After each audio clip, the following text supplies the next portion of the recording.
There are exercises on page 43 and 44 of your books about must. There is a conversation between two people. So what is a must and what is a must for you, and what is a should thing or something which has a possibility to do, but it's not an obligation for you to do. So you can see the sentences and identify and try to write by yourself your musts. Like for example, coming to school is a must for you, and eating your breakfast, lunch and dinner is a must for you. Unless you eat, you are going to be sick. So this is a must. Try to write, use these structures, should and must. In this side, write something you should do, and here write things that must be done by you. So try to see the difference between your sentences, and you can easily understand when to use should and when to use must. The other thing that you should remember here, they have negative forms. Negative forms. For example, you shouldn't be late. Again, it is an advice, but it is negative. Negative means you shouldn't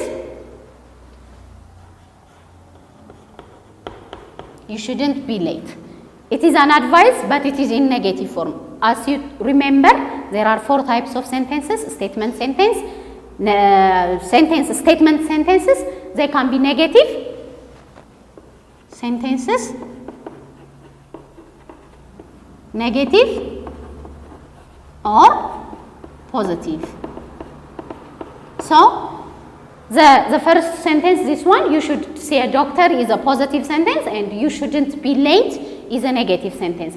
The only thing, the difference is there is no difference in what they want to express. The difference is one of them is positive, which means something that you should do, but the other one, when it is negative, something that you shouldn't do. So this is a difference. The same is true for must. So you have to remember these things, and there are exercises on page 45 also about should and shouldn't. So you have to remember all these things about these modal verbs. The other thing on page 47 of your book is about writing.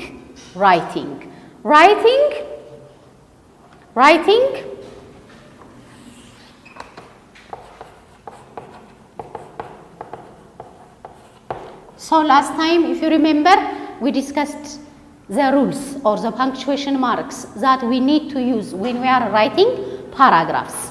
So after you write those paragraphs, they have orders or sequences where we should put the first sentence or where we should put the last sentence. If you are making the first sentence as the last or the last sentence as the beginning, the last sentence as the beginning, it doesn't give any meaning or any sense. So what are we going to do? We are going to put words in their correct order to give a correct sense. That is what sentence means. You know, sentence is a word or a group of words that give sense.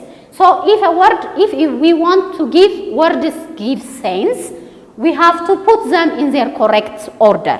So here on page 47, there are jumbled sentences. They are not in their correct place. So we have to put them in their correct place to get a meaningful sentence. So let us do some of them. Let's try number 1. Going to avoid places lonely, unsafe. So these are group of words. We cannot call them sentences. Can you tell me why? Yes, because they are not in their correct place. They are not in their correct order. So we have to put them in their correct order so that they can be a meaningful sentence. Okay, as I told you earlier, so sequences are very important so that we can get a meaningful sentence. So there is some mistake on the first question of your textbook. So we can start from the first one. At night, don't walk alone. So we can put them in their correct order so that we can get a meaningful sense. Don't walk alone at night. So this we put don't at the beginning, then walk, then the adverb alone, and then at night.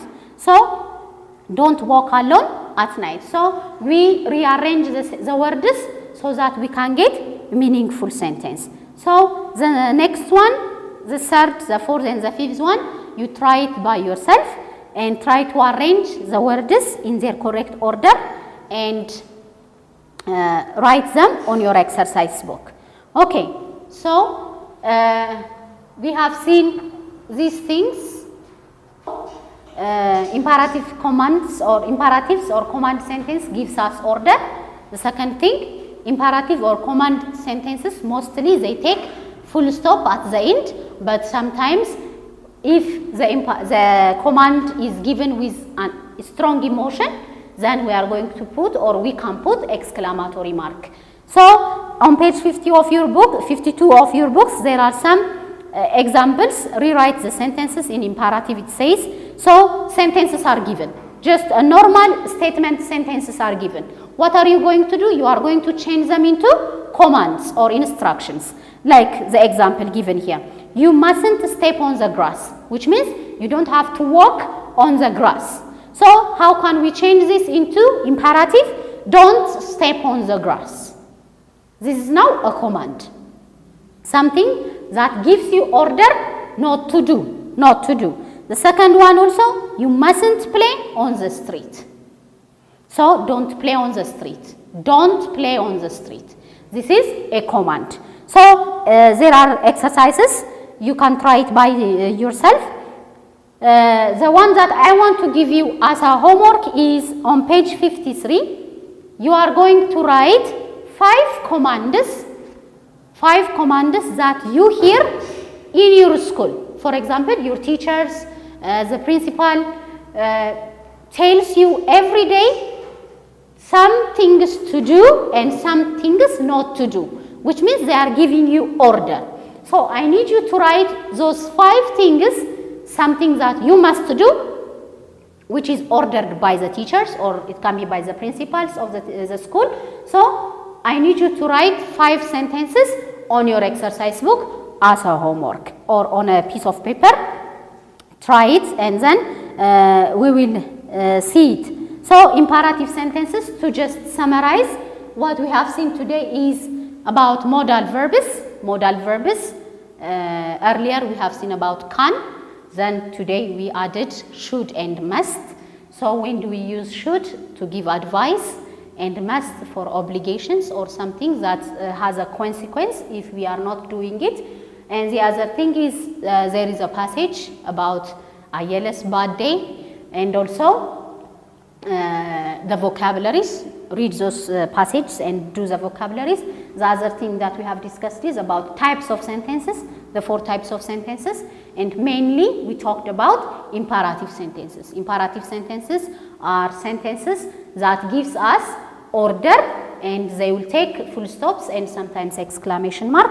And I gave you a homework on page 53. Please, dear parents, please follow your students to just summarize all the things here we learned today and help them to do the homework on a piece of paper, and let them try to do it by themselves. Instead of doing it for them, let them or help them to do it by themselves. So write 5 command sentences which are given by your teachers or your school administrators in the school.